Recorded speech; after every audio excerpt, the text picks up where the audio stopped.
va prendre nos Bibles dans le livre de Genèse. C'est vrai qu'on n'a pas emmené toutes les Bibles ici encore, mais je sais que tu as ta Bible ou accessoirement tu as un téléphone dans lequel il y a Internet, dans lequel tu peux taper et puis avoir la Bible Genèse, le chapitre 37. Genèse, le chapitre 37.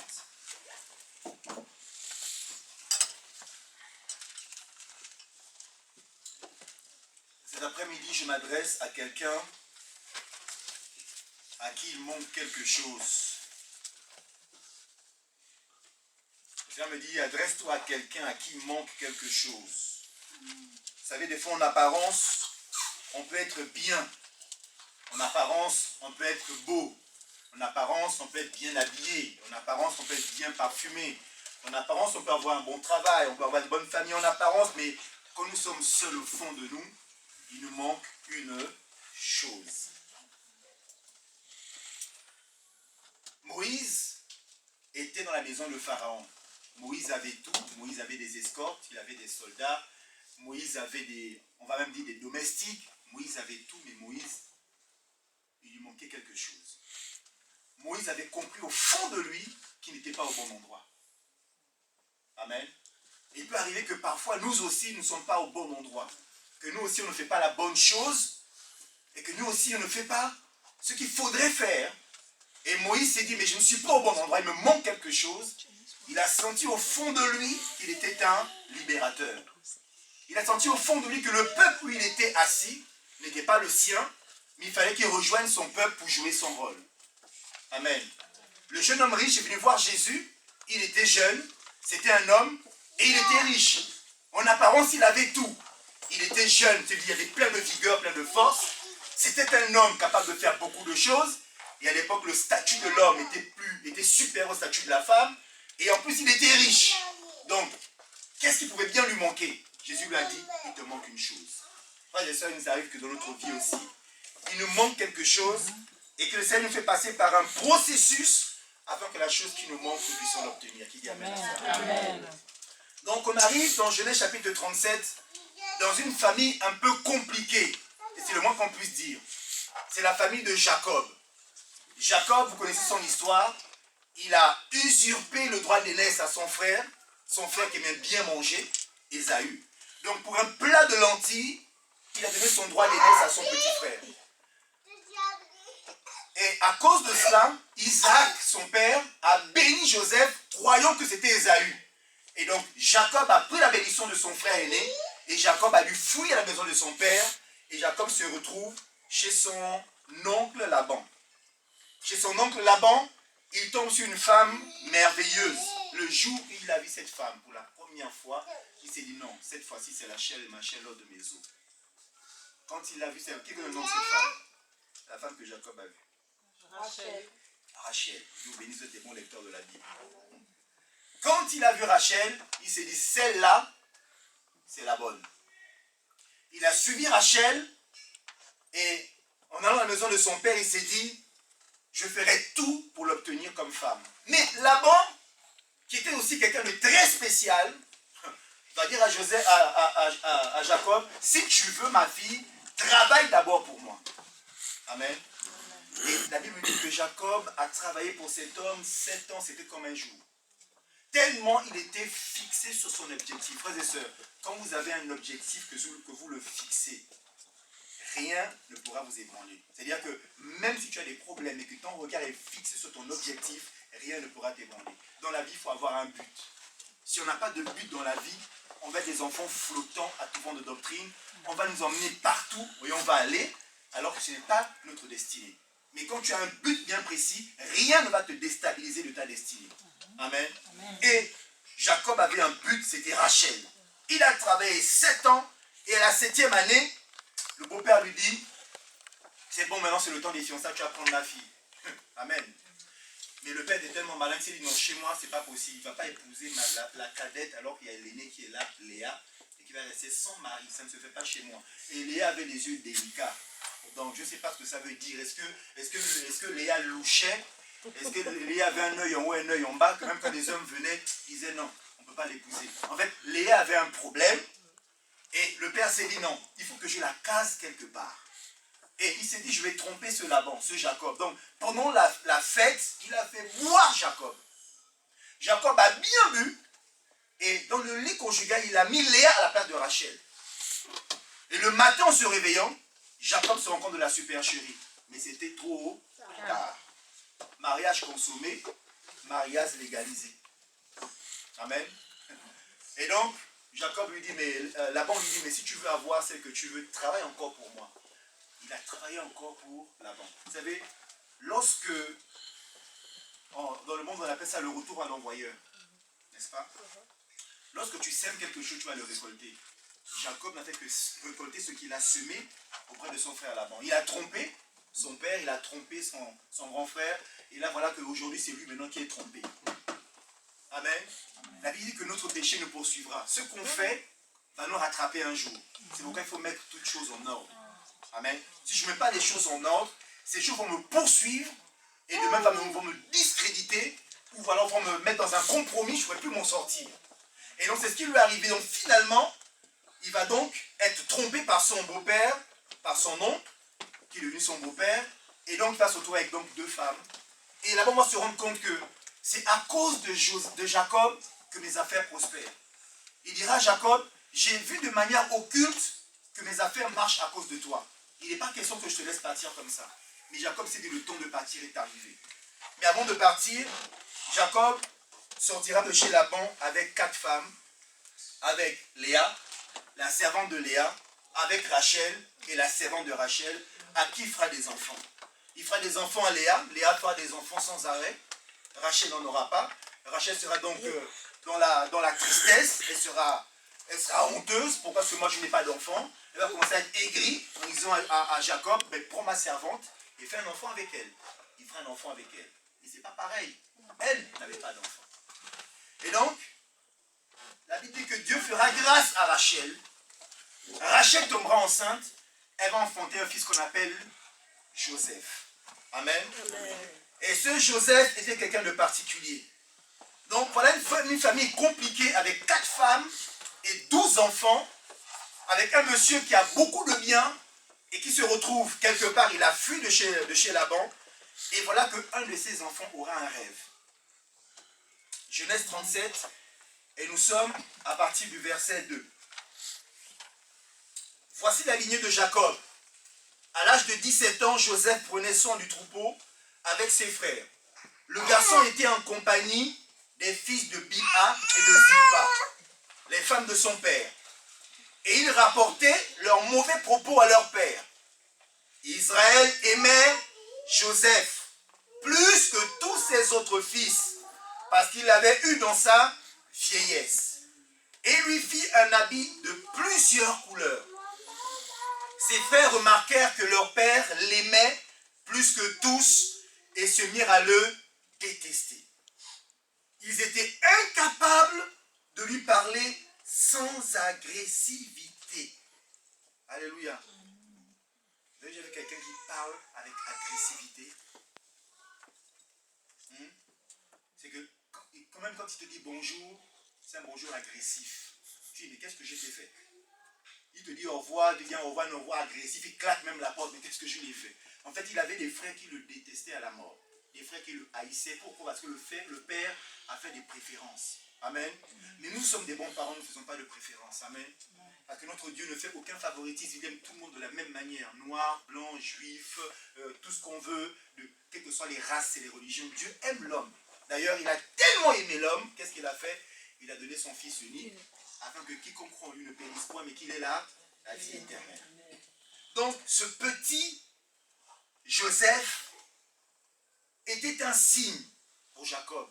Jacob a voulu le distinguer parce que Jacob s'est dit cet enfant a quelque chose de particulier. Et on verra qu'il a mis un manteau bigarré, un manteau de plusieurs couleurs à son fils Joseph. Et je lisais une phrase qui m'est venue quand je préparais le message qui disait que quand tu es un signe pour ta génération, ta manifestation sera compliquée. Quand tu es un signe pour ta génération, ta manifestation sera compliquée. Quand tu es appelé à marquer ta génération, ton avènement ne se fera pas sans douleur. Vous avez vu un enfant qui vient au monde. Je n'ai pas vu une femme qui met un enfant au monde et qui est en train de sourire et qui est en train de rire. Je n'ai pas vu. Si une femme qui a déjà accouché rit, qu'elle lève la main. C'est-à-dire que tu as des contractions, mais tu as des contractions avec élégance, tu souris avec des contractions. Donc quand le médecin arrive, vous avez mal madame? Non, ça va, tout va bien. J'ai des contractions, l'enfant pousse, mais ça va. Ok, tu es là en souriant. Oh, il est en train de pousser, ça va. Alléluia. Oh, il y a la tête qui est en train de sortir. Oh, pousse bébé, pousse. Pousse bébé. Et l'enfant se... Ah, il est sorti. Alléluia. Amen. Ça, la femme qui accouche comme ça, là, elle sera dans le Guinness des records. Amen. Une femme qui accouche avec le sourire, alors qu'elle a des contractions, ça je ne l'ai pas encore vu.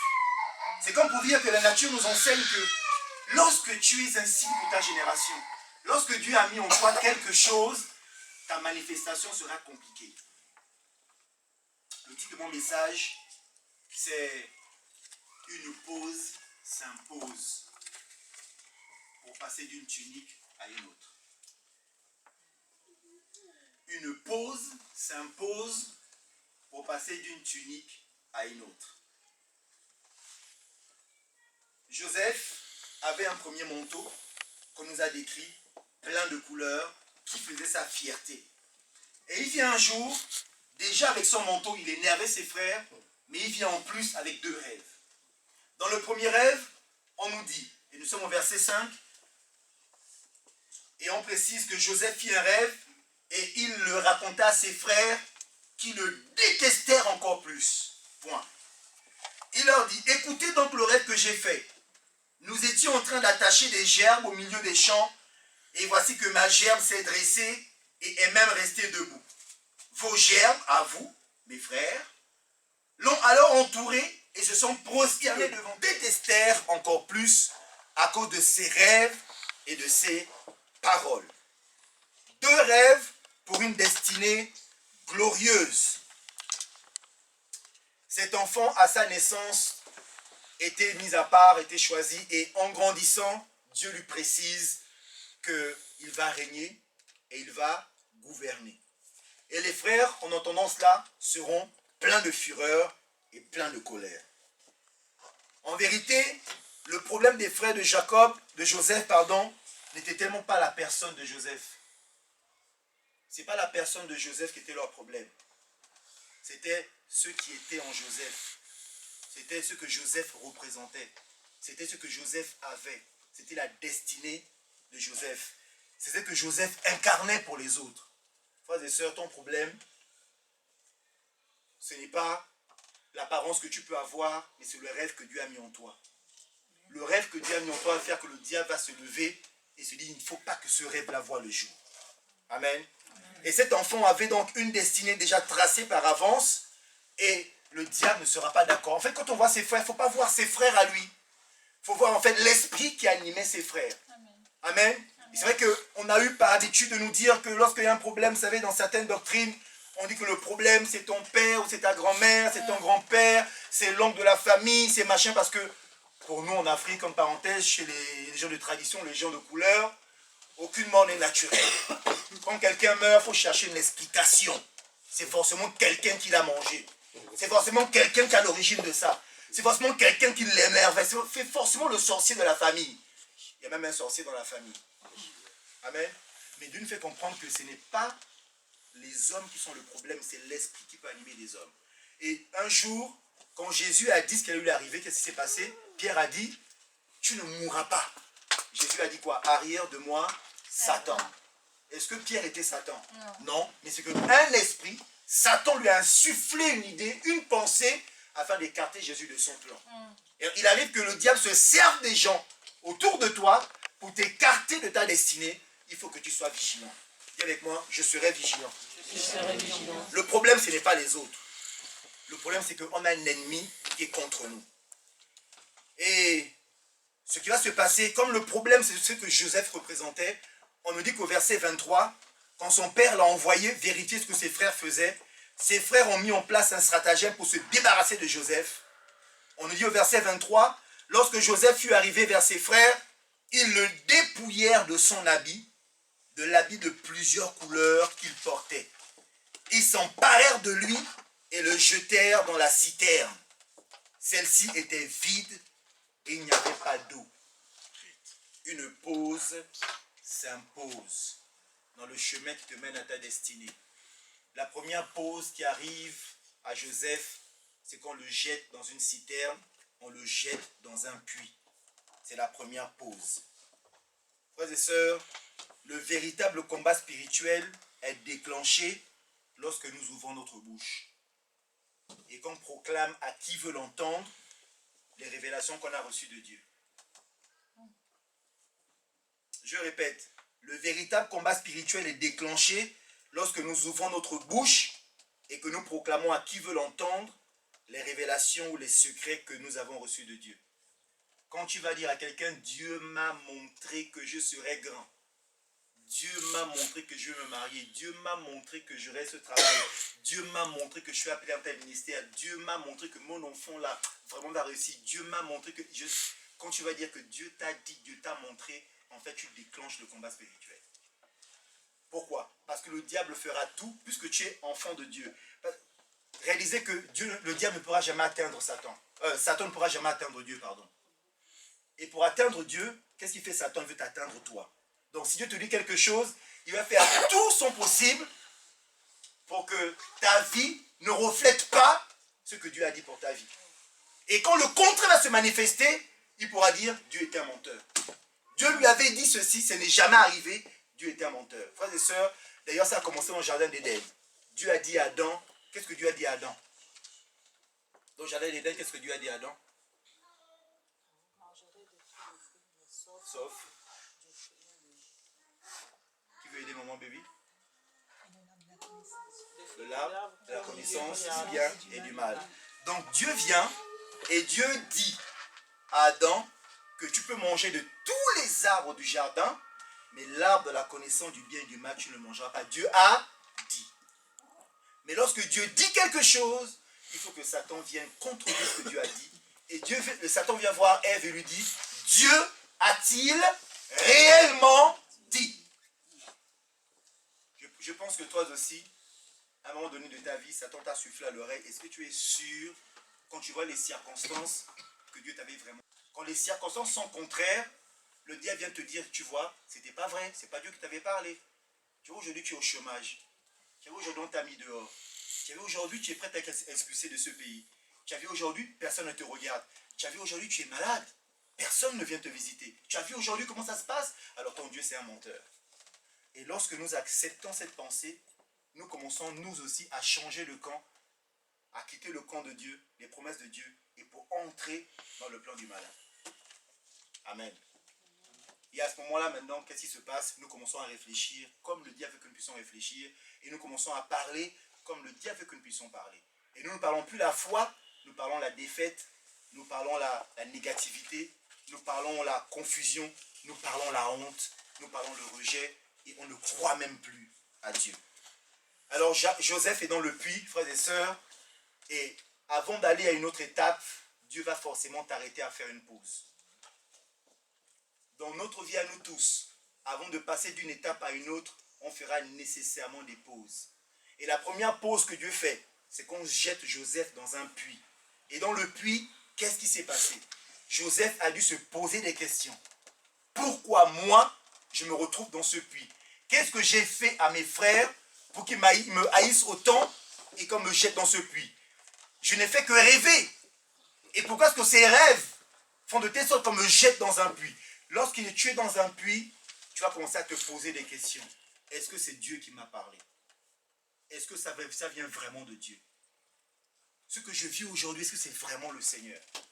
On se remet en question. Frères et sœurs, il est important pour le Seigneur de nous mettre dans des puits pour nous dire maintenant, réfléchis à où tu veux aller avec moi. Et en même temps, Dieu veut savoir ce qu'il y a dans notre cœur à nous. Est-ce que nous lui faisons confiance? Dans le puits où tu es actuellement, est-ce que tu fais confiance à Dieu? Dans la pause où Dieu t'a placé, est-ce que tu fais confiance à Dieu? Dans cette pause, le Seigneur voulait aussi dépouiller Joseph de l'orgueil qui était en lui. Parce que son père avait marqué la différence entre lui et ses 11 frères. Ce qui n'est pas normal. Mais il avait accepté il avait intégré que je suis quelqu'un de très spécial. Et pour Dieu, il ne pouvait pas aller là où Dieu veut l'emmener, dans la grandeur, dans la royauté, s'il avait toujours ce caractère. Frères et sœurs, des fois nous avons des mauvais caractères et Dieu nous jette dans des puits afin de nous dépouiller. Mais si nous ne posons pas les bonnes questions, si nous n'avons pas dans le cœur du Père pour chercher pourquoi on est dans ce puits, on passera à côté de ce que Dieu veut faire dans nos vies. Qui dit amen à ça? Amen. Dans ce puits, il se pose donc des questions. Qu'est-ce que je fais ici? Qu'est-ce que je fais ici?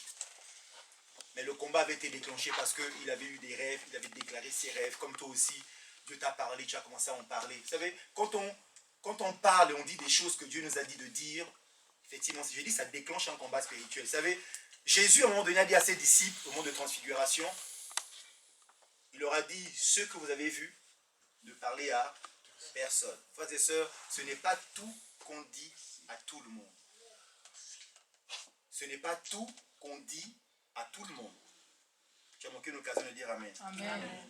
Parce qu'il y a des choses qui te sont personnelles. C'est à toi et c'est à toi seul. Et le fait de partager, le fait d'ouvrir la bouche, tu attires vers toi. L'ennemi se dit, mais tiens, Dieu lui a dit ça, alors je ferai tout pour qu'elle vive le contraire.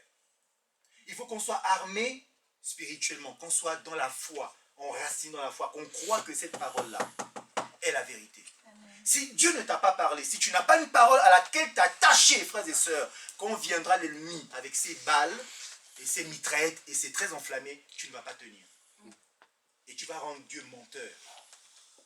Vous savez, le jour où Jésus s'est manifesté, en Luc chapitre 4, il a dit, l'Esprit du Seigneur est sur moi. Il m'a oint pour guérir ceux qui ont le cœur brisé, n'est-ce pas? Il m'a oint pour délivrer les captifs, libérer les opprimés. Et quand il a fini de parler, qu'est-ce qu'il a dit? Il a dit, cette parole de l'écriture que vous venez d'entendre est accomplie aujourd'hui. Il a déclaré la guerre. Et la Bible dit que les gens qui étaient dans la synagogue étaient pleins de fureur, emmenaient Jésus dehors et voulaient le précipiter au bas de la falaise. Lorsqu'on ouvre la bouche et qu'on libère l'ainsi dit l'Éternel, ce que Dieu a mis en nous, ça déclenche un combat spirituel. Mais cela est nécessaire pour aller d'une étape à une autre, d'une tunique à une autre. Une pause, vraiment, doit s'imposer. Après cette pause, dans la citerne, Ruben a dit, ne tuons pas notre frère. Jacob a dit, ne tuons pas notre frère, on va faire quelque chose. Ils ont pris le tunique, ils ont trempé dans le sang, et ils sont allés montrer à leur père que papa, ton fils est mort. Et le fils a fait le deuil, et le père, pardon, Jacob a fait le deuil de son fils. Amen. Amen. Ils l'ont vendu à des Ismaélites. Et les Ismaélites ont envoyé Joseph en Égypte. On est dans Genèse chapitre 39. Maintenant qu'il s'est débarrassé du manteau multicolore, maintenant qu'il s'est débarrassé de certaines œuvres de la chair qui étaient en lui, le Seigneur lui ouvre une porte chez Potiphar. On nous dit que au verset 5, dès que Potiphar lui établit responsable de sa maison et de tous ses biens, l'Éternel bénit la maison de cet Égyptien à cause de Joseph. Et la bénédiction de l'Éternel reposa sur tous ses biens, que ce soit à la maison ou au champ. Il abandonna tous ses biens entre les mains de Joseph et il ne prenait connaissance de rien avec lui, sauf de sa propre nourriture. Or, Joseph était beau à tout point de vue. Amen. Donc, en arrivant chez Potiphar, Joseph s'est dit, alléluia, enfin, je suis arrivé. Tout ce que je fais réussit. J'ai un maître qui me donne la latitude sur tous mes biens. Je prospère, je réussis. Tout va bien. Amen. Et il aurait pu dire, je reste dans une zone de confort. Pour moi, c'est bon, je suis arrivé. Et des fois, nous aussi, frères et sœurs, des fois, on pense que la situation dans laquelle nous sommes est bonne. Qu'on peut s'arrêter là. Un jour, j'ai fait un message ici en disant, il faut rêver grand. Si Dieu vous a parlé, frères et sœurs, s'il a vu les grandes choses pour vous, le danger pour vous, c'est que vous vous conformez en fait au peu que vous avez aujourd'hui.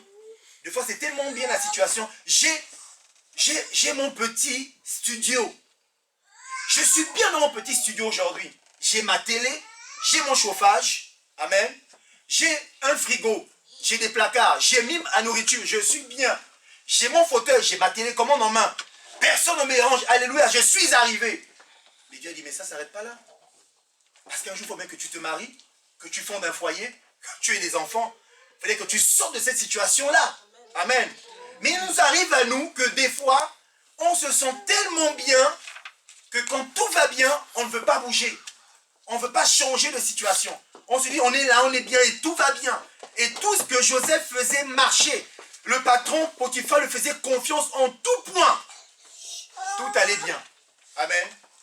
Mais le danger, c'est que il ne fallait pas que Joseph reste là. Frères et sœurs, il y a des situations où, si on commence à se conformer, Dieu peut créer une situation pour te faire sortir de là. Amen.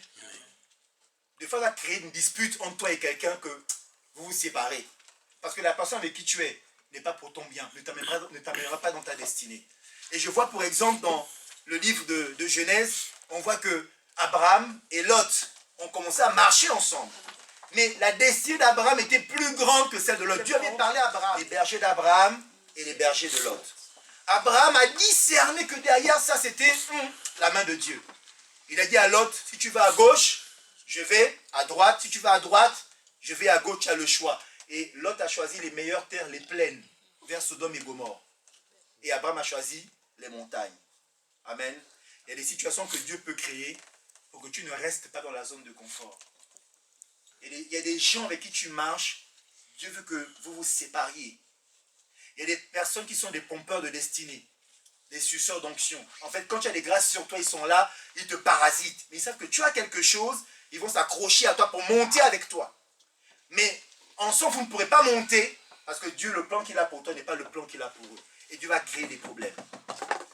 Amen. Et pourquoi que Joseph reste chez Potiphar, il y a un problème qui va arriver. Amen. Elle dit que Joseph était beau de figure. Verset 7. Après cela, la femme de son maître porta les yeux sur Joseph et dit, couche avec moi. Il refusa et lui dit, mon maître ne prend connaissance de rien avec moi dans la maison. Il m'a confié tous ses biens. Personne n'est plus grand que moi dans cette maison et il ne m'a rien interdit, sauf toi, parce que tu es sa femme. Comment pourrais-je commettre un aussi grand mal et pécher contre Dieu? Elle parlait tous les jours à Joseph. Elle parlait tous les jours à Joseph. Elle lui parlait lundi, mardi, mercredi, jeudi, vendredi, samedi, tous les jours. On nous dit au verset 10, mais il ne l'écoutait pas et refusait de coucher avec elle, d'être avec elle. Un jour, il était entré dans la maison pour accomplir son travail et il n'y avait là aucun des gens de la maison. Elle l'attrapa. C'est qui l'a attrapé? C'est elle. Elle l'attrapa par son habit en disant, couche avec moi. Il lui laissa son habit dans la main et sortit. Il a encore laissé une autre tunique. J'ai dit, il faut faire des pauses pour aller d'une tunique à une autre. La tunique que tu as aujourd'hui n'est pas la tunique que Dieu a pour toi à la fin de toute chose. La tunique que tu portais hier n'est pas celle que tu portes aujourd'hui. Hier, tu avais une réputation, tu avais une vie que tu vivais sans Dieu dans le monde. Dieu t'a pris dans le Seigneur, il t'a amené dans le Seigneur, il a commencé à te transformer. Et frère, la Bible dit qu'avec le Seigneur, nous allons de gloire en gloire par le Seigneur, l'Esprit. Et donc là, il abandonne une fois de plus une tunique qu'il avait sur lui. Et on nous dit qu'il a pris la fuite et il est sorti. Lorsqu'elle vit qu'il lui avait laissé son habit dans la main et qu'il s'était enfui dehors, elle appela les gens de sa maison et leur dit, regardez, il nous a amené un Hébreu, il c'est qui son mari. Un Hébreu peut abuser de nous. Cet homme s'est approché de moi pour coucher avec moi, mais j'ai poussé des grands cris. Quand il a entendu que je me mettais à crier, il a laissé son habit à côté de moi et est sorti. Elle posa l'habit de Joseph à côté d'elle jusqu'à ce que son maître rentre à la maison. Et elle lui tint alors ce discours. L'esclave hébreu que tu nous as amené s'est approché de moi pour abuser de moi. Comme je me suis mis à crier, il a laissé son habit à côté de moi et s'est enfui dehors. En entendant les affirmations de sa femme qui lui disait, voilà ce que m'a fait ton esclave, le maître de Joseph fut enflammé de colère, il s'empara de Joseph et le mit où? En prison, à l'endroit où les prisonniers du roi étaient enfermés. Il resta donc là en prison. Pause. Dieu met Joseph en prison. Pause. Première pause dans le puits pour le dépouiller du vêtement bigarré qu'il avait, enlever en lui l'orgueil qu'il avait, la surestimation qu'il avait de soi, pour le mettre maintenant chez Potiphar, où là il exerce son don, son talent. Des fois tu es quelque part, tu exerces tellement bien ton talent que les gens remarquent que ton travail est tellement bien. Tu suscites la curiosité. On se dit, mais s'il continue comme ça, peut-être un jour je peux devenir le patron ici. On a peur. Mais toi, innocemment, tu fais bien ton travail. Mais Dieu se dit, ce n'est pas ta destination finale. Il faut que tu sortes de là pour être toi-même dans le plan que Dieu a pour toi. Qui dit amen à cela. Amen. Et des situations que nous vivons, où le Seigneur permet que les choses nous arrivent, parce qu'on veut se conformer à être là où nous sommes. Et donc là, cette femme va être un instrument pour que Joseph ne reste pas dans cette situation-là. Cette femme voulait voler à Joseph son déshonneur, son honneur, sa réputation. Mais elle n'a pas réussi. Dis avec moi, elle n'a pas réussi. Tout ce que Satan pourra mettre en place contre quelqu'un qui craint Dieu, qui marche avec Dieu, échouera toujours. Amen. Il a gardé sa réputation, mais on l'a jeté injustement en prison. Et en prison, Joseph va encore se poser des questions. Mais qu'est-ce qui m'arrive? Pourquoi je vis ça? Mais qu'est-ce qui se passe? Cette femme ment sur moi et c'est moi qu'on jette en prison. Amen. Amen. Et je suis sûr que à un moment donné, Joseph devait avoir un secret espoir que Potiphar vienne frapper à la porte pour dire, ah maintenant j'ai compris, excuse-moi. Elle disait, elle a menti sur toi. Sors et viens travailler avec moi. Il avait peut-être secrètement espéré ça. Parce que quelque part, il était innocent. Il n'avait rien fait. Mais ça ne s'est jamais produit. Ça ne s'est jamais produit. Frères et sœurs, le moyen que Dieu va utiliser pour te sortir de la prison ne sera jamais le moyen que toi tu as planifié dans ton esprit. Je répète, le moyen que toi tu as planifié dans ton esprit pour sortir du puits, pour sortir de la prison, ne sera jamais le moyen que Dieu va manifester pour te sortir de là. Qui dit amen à ça? Amen. Parce qu'à chaque fois que toi tu vas planifier une situation en disant je sortirai comme ça, ça ne marchera jamais. Parce que sinon tu deviendras ton propre Dieu. Ce que tu planifies, c'est ce que tu fais. Non, nous sommes enfants de Dieu, nous sommes entre ses mains, c'est ce que Dieu a planifié qui doit se manifester. Amen. Et donc il a espéré Potiphar, Potiphar n'est jamais venu. Et puis un jour, et en prison, une fois de plus, la Bible nous dit que même en prison où il était, Joseph prospérait. On dit que le chef de la prison, je suis au verset 23, le chef de la prison ne s'occupait pas du tout de ceux qui étaient sous la responsabilité de Joseph, parce que l'Éternel était avec Joseph et faisait réussir ceux qu'il entreprenait.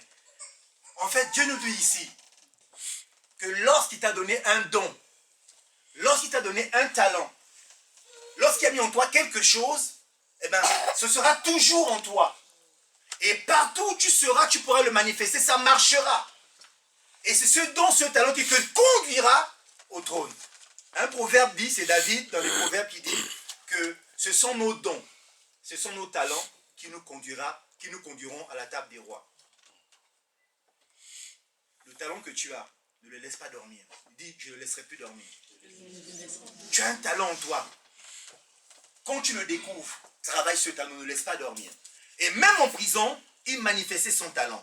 Et il avait un autre talent, c'était celui d'interpréter les rêves. Et on dit que ce jour-là, une nuit, les chansons du pharaon et le panetier du pharaon qui avait été jeté en prison vont tous deux avoir chacun un rêve. Et ne comprenant rien à ce rêve, ils vont dire à Joseph de leur expliquer le rêve. Et la Bible nous dit, au verset 7, chapitre 40, alors il demanda aux officiers du pharaon qui étaient avec lui dans la prison de son maître, pourquoi avez-vous mauvaise mine aujourd'hui? Ils lui répondirent, nous avons fait un rêve et il n'y a personne pour l'expliquer. Joseph leur dit, n'est-ce pas à Dieu qu'appartiennent les explications? Racontez-moi donc votre rêve. Le grand responsable des boissons raconta son rêve à Joseph. Il lui dit, dans mon rêve, il y avait un cep de vigne devant moi. Ce cep portait 3 sarments. Quand il a bourgeonné, sa fleur s'est développée et ses grappes ont donné des raisins mûrs. La coupe de Pharaon était dans ma main. J'ai pris les raisins, je les ai pressés dans la coupe du Pharaon et j'ai mis la coupe dans la main du Pharaon. Joseph lui dit, voici l'explication. Les 3 sarments représentent 3 jours.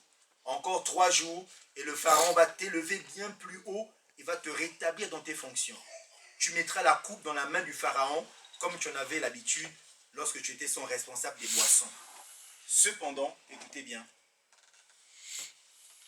cependant, verset 14, souviens-toi de moi quand tu seras heureux et fais preuve de bonté envers moi. Parle en ma faveur au Pharaon et fais-moi sortir de cette maison. En effet, j'étais arraché du pays des Hébreux et même ici, je n'ai rien fait qui mérite la prison. Vous voyez qu'au fond de Joseph, il y avait toujours cette question, ma place n'est pas ici. C'est injustement qu'on m'a jeté ici. Et j'espère que quelqu'un, un homme, va me sortir d'ici. Donc toi, s'il te plaît, et chanson, ne m'oublie pas quand tu seras heureux. Pense à moi quand tu seras heureux.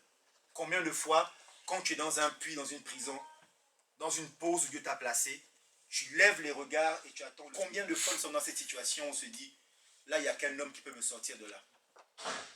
Si j'appelle mon oncle là qui est au pays, il peut m'aider.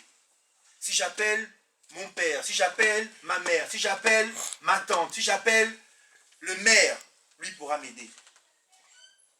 N'est-ce pas? Si je vais à la préfecture, je frappe à la porte du préfet, il pourra m'aider. Si je vois le docteur pourra m'aider.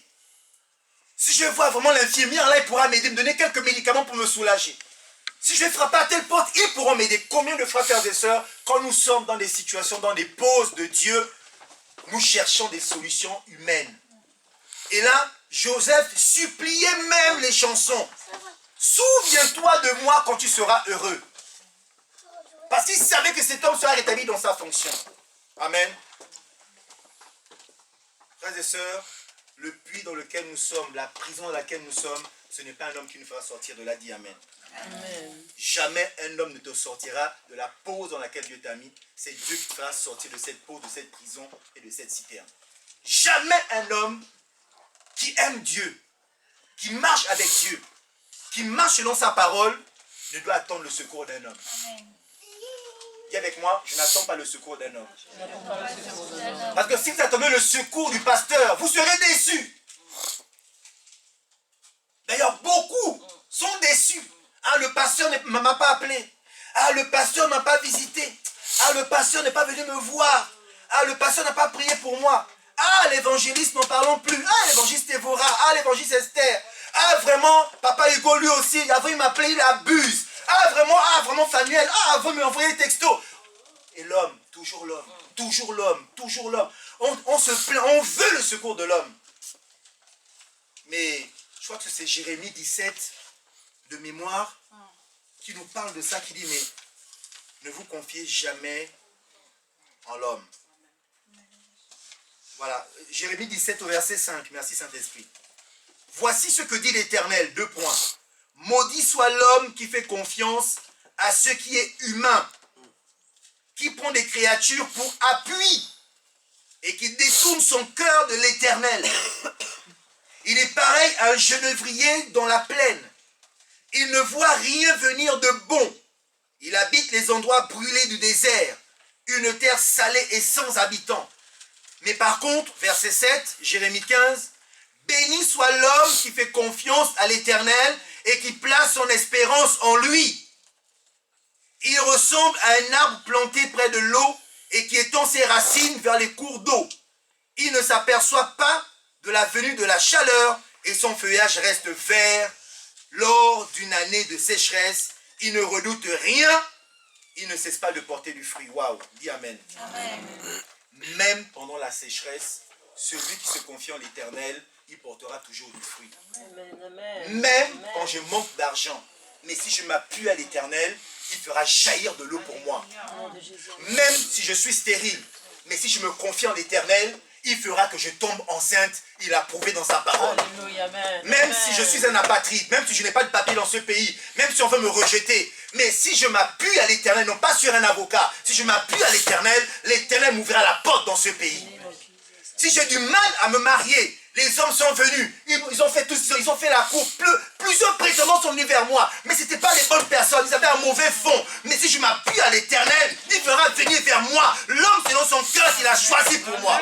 Oh, tu as manqué l'occasion de dire Amen. Si je me confie en l'Éternel et je ne m'appuie pas sur l'homme, je verrai la gloire de Dieu. Arrêtons de nous appuyer à l'Éternel, à l'homme. Dis, je ne m'appuierai plus en l'homme. Je ne me confierai plus en l'homme. Mais le cœur de l'homme est tortueux.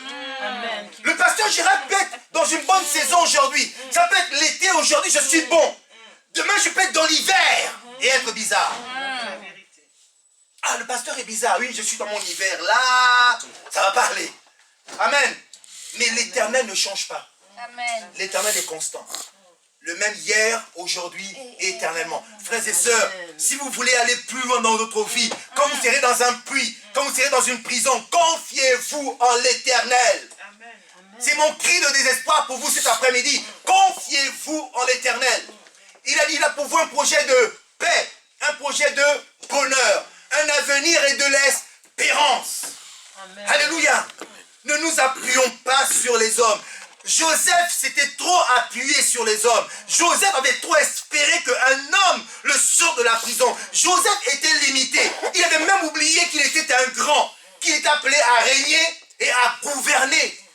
Il a oublié tout cela, frères et sœurs. Dans ton puits, à force de te confier en l'homme, à force de t'attendre à l'homme, tu as même oublié qui tu étais. Tu as même oublié les rêves que Dieu a mis en toi. Tu as même oublié les promesses de Dieu pour toi. Tu as même oublié les rêves qu'il a mis en toi. Tu as même oublié que la grandeur est attachée à ta vie. Tu as même oublié que la gloire de Dieu est attachée à ta vie. Tu as même oublié que Dieu est avec toi. Christ en nous, l'espérance de la gloire. Acclamons le Seigneur.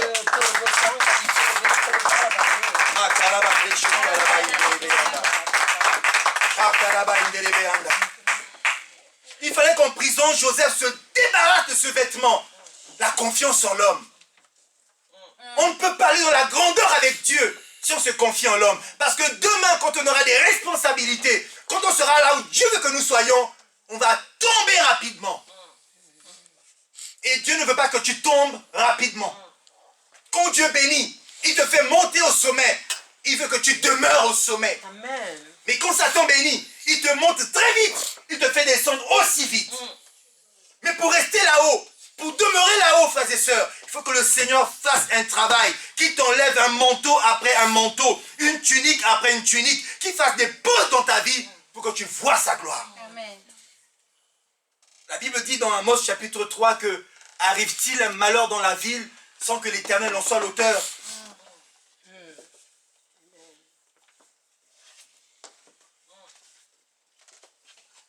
Arrive-t-il un malheur dans ta vie sans que l'Éternel ne soit l'auteur?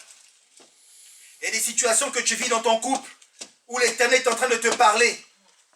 Il veut que tu tournes les regards vers lui pour avoir la bonne interprétation. Frères et sœurs, pour avoir la bonne lecture de ce qui nous arrive, quand on est dans un puits ou dans une prison, quand Dieu fait une pause dans nos vies, il faut se confier en l'Éternel. Parce que quand Dieu te dira ce que tu vis, en fait, c'est moi qui suis derrière. Parce que je vais te faire monter plus haut, ton cœur sera dans la joie. On se moquera de toi. Tu es toujours en prison. On t'a oublié. Tu dis non, j'ai une assurance d'une chose. Mon Rédempteur est vivant et il se lèvera le dernier. Amen. Ne soyez pas pressés. Parce que un habile architecte prend du temps pour faire un chef-d'œuvre. Un habile architecte, un habile sculpteur va prendre du temps pour faire un chef-d'œuvre.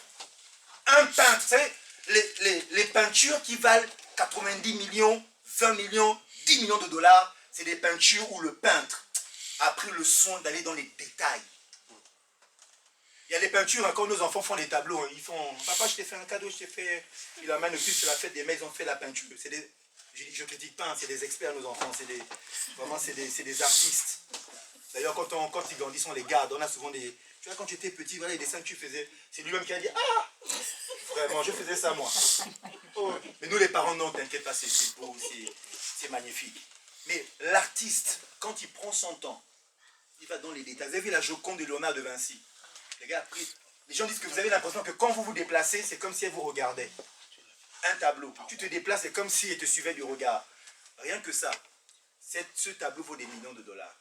Frères et sœurs, dans cette salle, il y a des personnes qui valent plus que des millions de dollars. Amen. Tu as manqué l'occasion de dire Amen. Amen. Dans cette salle, il y a des personnes qui valent plus que des millions de dollars. Parce que le Seigneur Jésus-Christ est mort à la croix, il s'est investi à la croix pour vous. Pour que ceux qui sont en vous ne dorment pas, mais se réveillent. Amen. En fait, quand tu viens à la maison de Dieu, quand tu viens à l'église, dis-toi, mais Seigneur, qu'est-ce que tu me diras aujourd'hui afin que je sorte un peu plus et que je monte un peu plus? Qu'est-ce que tu me diras aujourd'hui afin que ma vie spirituelle soit un peu plus rayonnante? Qu'est-ce que tu me diras aujourd'hui que je dois abandonner aujourd'hui, dont je dois me débarrasser aujourd'hui pour aller de l'avant avec toi? Et des situations, des choses que nous trimballons, et des manteaux que nous trimballons avec nous qui ne sont pas la gloire de Dieu. Et Dieu crée des problèmes qu'on puisse s'en débarrasser. Il faut se débarrasser de ces situations. Il faut se débarrasser des critiques, se débarrasser des murmures, se débarrasser du péché, se débarrasser de la chair afin de voir la gloire de Dieu. Amen. Je vous parle des clés qui vont vous aider, frères et sœurs, à pouvoir conserver votre bénédiction. Et pour la conserver, c'est faire confiance en l'Éternel. L'évangile Séphora disait hier, et ça m'a fait réfléchir, et c'est vrai, on m'a dit cette année, c'est année du rayonnement. Mais, dans ce rayonnement, Dieu nous a fait faire une pause. Et dans cette pause, il y a deux attitudes. On est comme Joseph qui dit, mais pourquoi? C'est pas normal, ils m'ont vendu, ils sont méchants, pourquoi? C'est cette femme-là. Non.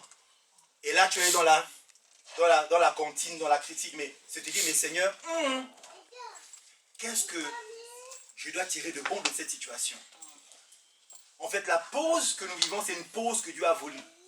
Et cette pause, cette pause de Dieu était pour que nous puissions nous dépouiller de quelque chose. Amen.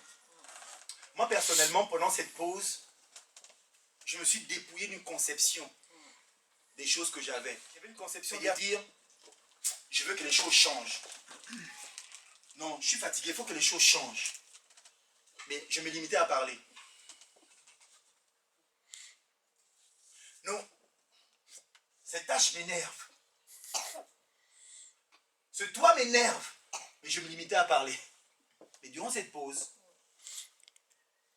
je suis passé à l'action. J'ai pris la décision. À un moment donné, j'étais fatigué. Je donne le témoignage, c'est un témoignage. Je rentre à la maison, je dis, ah, vraiment, le tapis là me dérange. Vraiment, le fauteuil là me dérange. Vraiment, non, j'ai même pas envie de m'asseoir là. Non, vraiment, ah, j'ai pas envie d'aller à la cuisine. Je cherchais la petite bête partout. Mais pendant des mois et des mois, j'étais la même routine. Ça me dérange, ça me dérange, ça me dérange, ça me dérange. Mais pendant cette pause, le Seigneur m'a dit, maintenant, je t'arrête afin que tu mettes une cohérence entre les paroles et les actes. Vous savez ce qu'on appelle l'intégrité? L'intégrité, c'est quand je déclare quelque chose et que j'accomplis la chose. Le diable, qu'est-ce qu'il veut? C'est comme on l'a dit tout à l'heure. Dieu m'a dit, voici les rêves que Dieu m'a montrés. Dieu veut que tu t'alignes à ça. Mais Satan, qu'est-ce qu'il fait? Que tu n'agisses pas. Qu'il y ait une séparation entre tes paroles et tes actes. Et pendant cette pause, ça m'a fait du bien. J'ai pris la décision de passer à l'action. Peinture. Et on a fait des travaux. Et là maintenant, quand je rentre, je dis, ah, je suis bien. Mais c'est un exemple pour vous dire que c'est un état d'esprit. C'est-à-dire que dans notre esprit, si nous ne faisons que dire des choses, mais on ne change pas les choses, on va attendre longtemps. Un pasteur disait, ça m'avait révolutionné en 2006, il disait, 75% des prières que les enfants de Dieu font à Dieu, ils ne les exaucent pas. Pourquoi? Parce que c'est à l'homme de le faire. Il a tout accompli à la croix de Golgotha, oui ou non? Il y a des choses, ah Seigneur, donne-moi un travail. Donne-moi un travail. Et je jeûne, j'ai pris. Je n'ai pas dit que c'était mauvais. Donne-moi un travail. Donne-moi un travail. Ok. Le Seigneur dit, j'ai déjà exaucé. fais ta part. Tu as fait un CV? Tu as fait une lettre de motivation? Non. Ah, donc tu veux que le travail vienne comme par magie et qu'on frappe à la porte et puis on dit, mademoiselle, selon vos qualifications que nous ne connaissons pas, nous allons vous embaucher à tel poste que vous ne connaissez pas et on verra à l'essai pendant un mois si vous êtes capable ou pas. Hein? Vous voyez un peu? Donc, c'est cette spiritualité dans laquelle le Seigneur veut nous sortir. Donc, quand il nous dit quelque chose, il veut que nous passions à l'action. Donc, si je suis dans cette situation où je veux le travail, à un moment donné, je fais un CV, je fais une lettre de motivation, et puis, je passe à l'action. Je dis à mes enfants, bon, vous voulez faire quoi plus tard? Je sais pas. Je dis, ok, quand vous ne savez pas, on va passer à l'action. On va aller au salon de l'étudiant. Au moins dans le salon de l'étudiant, avec toutes les écoles qu'il y a autour de vous, vous aurez une petite idée. Et on est parti pour qu'ils puissent regarder plus ou moins ce qu'il y a et plus ou moins se dire, ah tiens d'accord, j'avais une idée de ça, mais là j'ai plus de précision. N'est-ce pas? Lorsque je veux, comment dire, me marier, n'est-ce pas? À un moment donné, quand la femme viendra, il faudrait qu'elle trouve quelqu'un qui est prêt. Si je suis toujours les cheveux comme Bob Marley, qui descendent jusque là, je suis toujours bizarre en train de mal parler aux gens. Partout où j'arrive, les gens fuient. La femme m'a dit, Seigneur, est-ce que c'est... Elle ne va même pas dire c'est lui, elle va dire c'est ça. N'est-ce pas? C'est-à-dire qu'il faut en conséquence se préparer. C'est que j'ai fait le Dieu a fait sa part, je fais aussi ma part. Ça marche comme ça. Donc, il y a des prières que tu vas faire jusqu'à, tu vas faire. À un moment donné, tu as dit, Seigneur, tu es un menteur. Il va dire, je ne suis pas un menteur. Va et fais. Matthieu 7,7. Cherche, tu trouveras, n'est-ce pas? Ensuite, c'est frapper, on vous ouvrira. Et ensuite, demander, on vous donnera. Ce sont les verbes d'action. Jésus disait au paralytique, lève-toi et marche. On n'a pas dit que Jésus l'a pris pour dire, ah, lève-toi. Non. Jésus a dit, lève-toi et marche. Il avait même des, non, tu sais, moi, quand je veux me lever pour aller dans la piscine, pour me jeter, moi. Il a dit, écoute, lève-toi et marche. Frères et sœurs, la spiritualité qu'on vous prêche ici tout le temps, c'est pour vous dire, lève-toi et marche. Prends ton lit et marche. Fais ta part. Tu as prié le Seigneur, il t'a montré des choses. Fais ta part. En fait, on attend que les choses tombent comme ça du ciel. Le temps de la manne est fini. Dis Amen. Le temps de la manne est fini. Vous savez, la manne, c'est ce qu'on appelle l'assistana. L'assistance. Dans le désert, ils n'avaient pas de terre, donc Dieu les assistait. La manne tombait. Et ensuite, arrivé à Canaan, Josué chapitre 5, verset 14, la Bible dit que dès qu'ils sont arrivés à Canaan, la manne cessa. Et la Bible dit, afin qu'ils commencent à se retrousser les manches, qu'ils commencent à travailler. Parce que Dieu avait béni l'ouvrage de leurs mains. Frères et sœurs, il y a une idée qui est dans ta tête. Aussi longtemps que l'idée est dans ta tête, et que tu ne manifestes pas, que tu ne fais rien, que l'idée devienne une réalité, ce sera toujours une idée. On finira par t'appeler le bon rêveur. Dès que tu vas arriver, ils vont faire. Le rêveur arrive. Hein, quand Joseph parlait au début, les gens disaient, mais encore lui, il nous fatigue avec ses rêves. Ah, il nous fatigue encore avec ses rêves. Même son père a dit, mais tu penses que moi, Jacob, et ta mère, on va se mettre à genoux devant toi? Jamais de la vie. Et pourtant, un jour, je vais finir par là, il y avait un manteau, le manteau final qui l'attendait. Pharaon a eu un rêve. Lorsque tous les espoirs dans le cœur de Joseph ont commencé à mourir, c'est-à-dire qu'à un moment donné, il ne croyait plus en l'homme. À un moment donné, il ne croyait plus à les chansons. À un moment donné, il a dit, cet homme-là, je lui ai dit, quand tu seras heureux, souviens-toi de moi. Cet homme-là était heureux, bien heureux même. Et il a oublié Joseph. Ah, puis il s'est même dit, attends, la manière dont il explique les rêves, moi je lis à Pharaon qu'il explique les rêves que lui sont au-dessus de moi. Jamais. Et des gens à qui tu rends service, à un moment donné, si tu te rends service aussi, tu as monté au-dessus, il va dire non.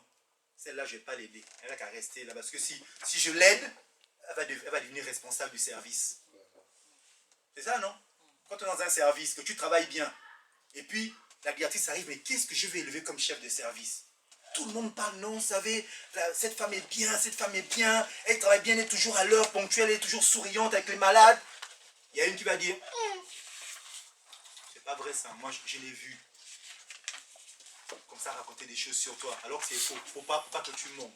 Et dis avec moi, je monterai. Je monterai, je monte. C'est ça qui est la vérité. Amen. Si on a Dieu avec nous, on va monter. Amen. Donc, frères et sœurs, ne vous inquiétez pas. C'est quand ces rêves sont morts, son appui en l'homme est mort, que Dieu a dit, Pharaon, maintenant rêve. Quand Pharaon est arrivé, les chansons s'est dit, oh là là là là, là je n'ai pas le choix. Parce que c'est ce qui s'est passé. Pharaon a dit, celui qui m'a expliqué le rêve sera béni. Mais en fait, celui qui va expliquer le rêve que je ne vais pas dire sera béni. Il dit, mais comment ça, tu veux qu'on explique, mais tu ne racontes pas le rêve. Il dit, oui, c'est comme ça. Donc, venez tous les sorciers, les devins, les magiciens, les astrologues, venez tous ici. Expliquez-moi le rêve que je ne veux pas vous expliquer, que j'ai lu hier soir, qui me perturbe. Vous allez dire, ah vraiment, non, en tout cas, on ne peut pas. Mais on connaît quelqu'un qui a un esprit supérieur, qui s'appelle Daniel, il peut t'expliquer. Frères et sœurs, vous avez un esprit supérieur. Amen. Donne-moi un bon amen, vous avez un esprit supérieur. C'est l'esprit de sagesse, l'esprit de force, l'esprit de vaillance, l'esprit de connaissance, l'esprit d'intelligence, l'esprit... Tout ça, il est en vous. Et donc, quand Pharaon est bloqué et que les chansons se souviennent qu'enfin, il y a un jeune homme qui explique les rêves, quand on est venu frapper à la porte de Joseph, il n'y croyait plus. Frères et sœurs, le jour où Dieu va te visiter arrive, mais tu n'y croiras même plus. Je répète, le jour où Dieu va te visiter, Nouvelle Jérusalem arrive, mais tu n'y croiras même plus. Parce que tu as commencé à dire, je ne m'appuie plus sur l'homme pour ma situation financière, ma situation matrimoniale, ma situation, mes enfants, je ne m'appuie plus sur l'homme. L'homme ne pourra rien pour eux. Mais Dieu, je m'attends à lui. Et c'est quand tu as reposé ton fardeau aux pieds du Seigneur et que tu as posé comme une semence qu'on a mis, on a arrosé, puis on attend qu'elle pousse, que Dieu viendra frapper à ta porte. L'année n'est pas terminée, frères et sœurs, que quelqu'un frappera à ta porte. Oh, quelqu'un manque l'occasion de dire amen. L'année n'est pas terminée, 2019, que quelqu'un frappera à ta porte. Amen. Tu es passé par des pauses, par des puits, par des systèmes, par des prisons. Ne t'appuie plus sur l'homme afin de revêtir le manteau de fin lin. Amen. Le manteau de fin lin, c'est le manteau de la royauté. C'est le manteau de la distinction, c'est le manteau de l'honneur. Et quand il a expliqué le rêve à Pharaon, Pharaon a dit, où trouverons-nous un homme aussi sage et aussi intelligent pour mettre en pratique ce qu'il a dit? Certains Égyptiens qui ont fait l'ENA, Polytechnique, Sciences Po étaient là pour dire, Pharaon a dit non, pas vous, lui. Joseph a dit, moi? Oui, toi. Et je pense que c'est à ce moment-là que Pharaon a dit, revêtez-le de l'anneau, des chaussures, du fin lin, du cheval, de tout ce qu'il faut comme attribut. Joseph a dit se dire, ah, Dieu n'avait pas menti. C'est ça. Amen. C'est ça. Ah, il comme Sangai. Parce que, à un moment donné, tu t'es dit, Dieu a peut-être menti, le rêve là ne vient pas de Dieu. Mais maintenant, quand, dans cette position-là, il s'est dit, Dieu n'avait pas menti. En fait, je pensais être le berger de papa quand il allait mourir. Mais ce n'était pas ça. Je pensais être le manager chez Potiphar. Ce n'était pas ça. Dieu avait plus pour moi. Amen, amen. Dans cette salle, Dieu a plus pour quelqu'un. Amen. Je suis ici, amen. Dans cette salle, le Seigneur t'a parlé, il a plus. C'est-à-dire que Amen. le jour de ton mariage, tu étais célibataire. Tu diras, oh mon Dieu, tu n'avais pas menti. Alléluia. Quel est ton Non, c'est-à-dire qu'aujourd'hui, je n'ai même rien fait. C'est-à-dire que tout a été mis en place pour moi. Je n'ai même rien déboursé. Oh Seigneur, tu n'étais pas un menteur. Amen, amen. Ah, j'ai dansé ces jours-là. C'est-à-dire que tout ce temps-là où j'étais dans les pauses du Seigneur était bénéfique. Maintenant, je vais me réjouir. Amen. Et que le temps vient, frères et sœurs, où tu vas te réjouir de ce que Dieu a préparé d'avance. Alléluia. Amen. Le temps de Nouvelle Jérusalem, je le dis, le temps où tu vas te réjouir arrive et tu seras dans la joie. Amen. Gloire à Dieu. Nous sommes dans un temps de pause. Donc on dira, mais là-bas c'était monene en lingala. C'était grand, c'était big. Comment dire en créole, c'était grand? T'es grand. Il est grand. Il est grand. Mais ici, là, maintenant, vraiment, Il est titi. on dit petit en lingala. Mouké. C'est petit, small. Hein? C'est comme ça. Mais si tu ouvres les yeux, tu diras, ce ton de pause est bénéfique. Amen, amen, amen, amen. Il y a quelque chose qui se Passe. En fait, je parle à quelqu'un qui a l'esprit. Je parle à quelqu'un qui a les yeux spirituels ouverts. Je parle à quelqu'un qui se dit, c'est pas un puits, c'est pas une prison qui va me décourager, qui va me stopper dans ma destinée. Amen. Je me confie en l'Éternel, je ferai la gloire de Dieu. Ce que Dieu a dit, il a aussi la puissance de l'accomplir. Abraham était bloqué, non? Sarah était stérile. Elle a espéré comme toute espérance, mais à l'âge de 90 ans, hey my God, elle est tombée enceinte. Personne n'y croyait.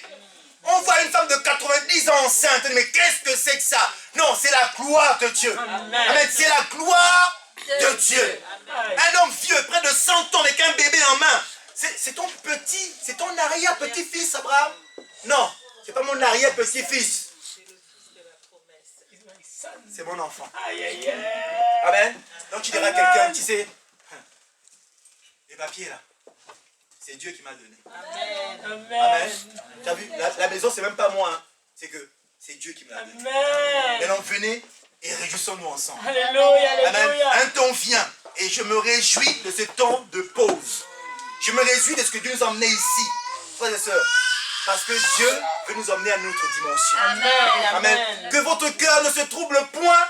Croyons en Dieu, a dit la parole. Croyons en Jésus, dit la parole. Ce rêve que tu as reçu ne mourra pas. Amen. C'est Dieu qui l'a mis en toi. Mon frère Fabien, ton entreprise verra le jour. Elle va prospérer. Tu as vu comment tu es comme Joseph. Tu es passé d'une étape à une autre. Le contrat est fini, tu passes à autre chose. Pourquoi? Parce que Dieu a mieux. Amen. Il s'est dit, tu as exercé ton talent fidèlement quelque part. Tu as conseillé même des gens comme si c'était ton entreprise. Le Seigneur a vu. Amen. Et le temps maintenant pour toi de te réjouir va arriver. Le temps de pouvoir administrer ce qui est à toi va arriver. Au soit le nom de Jésus. Amen. Amen. Amen. Il y a un temps où le Seigneur essuie nos larmes. Amen. Il y a un temps où on pleure. Il y a un temps où il essuie nos larmes. Et le temps où il essuie nos larmes est arrivé. Amen. Amen. Hey, you say. Une pause s'impose. Vous Amen. passez d'une tunique à une autre, une pause s'impose. Maintenant que je l'ai compris, j'apprécie les pauses. Je ne me pose plus de questions. Seigneur, on fait une pause? On fait une pause. Amen. Dans le désert, quand la colonne restait sur place qui disait pause, Moïse disait pause. Frères et sœurs, si on ne comprend pas, on peut se dire, mais Dieu est bizarre, Dieu m'a oublié, Dieu est méchant, il ne tient pas ses promesses. Non. La pause dans laquelle nous étions était une pause de Dieu pour enlever les manteaux que nous avions, enlever dans nos cœurs les choses qui n'étaient plus, qu'on ait notre conception de la vie spirituelle, qu'on puisse voir les choses différemment, qu'on s'implique davantage dans ce que Dieu nous a réservé, préparé d'avance, et qu'on dise, Seigneur, maintenant, me voici. Quand je me mets quelque part, je donne le meilleur de moi-même, sans calcul. Là, ton travail, donne le meilleur de toi-même. C'est ton travail qui parlera pour toi. Ce n'est pas tes collègues. C'est ton travail qui parlera pour toi. Et un jour, on dira non. Eh bien, madame, c'est la promotion qui vous attend. Amen. Et je vois que le but du Seigneur, c'est qu'un jour, toi-même, tu puisses exercer pleinement, avec toute liberté, la grâce qu'il a mis dans ta vie. Amen. Amen. Que le Seigneur vous bénisse sacrément.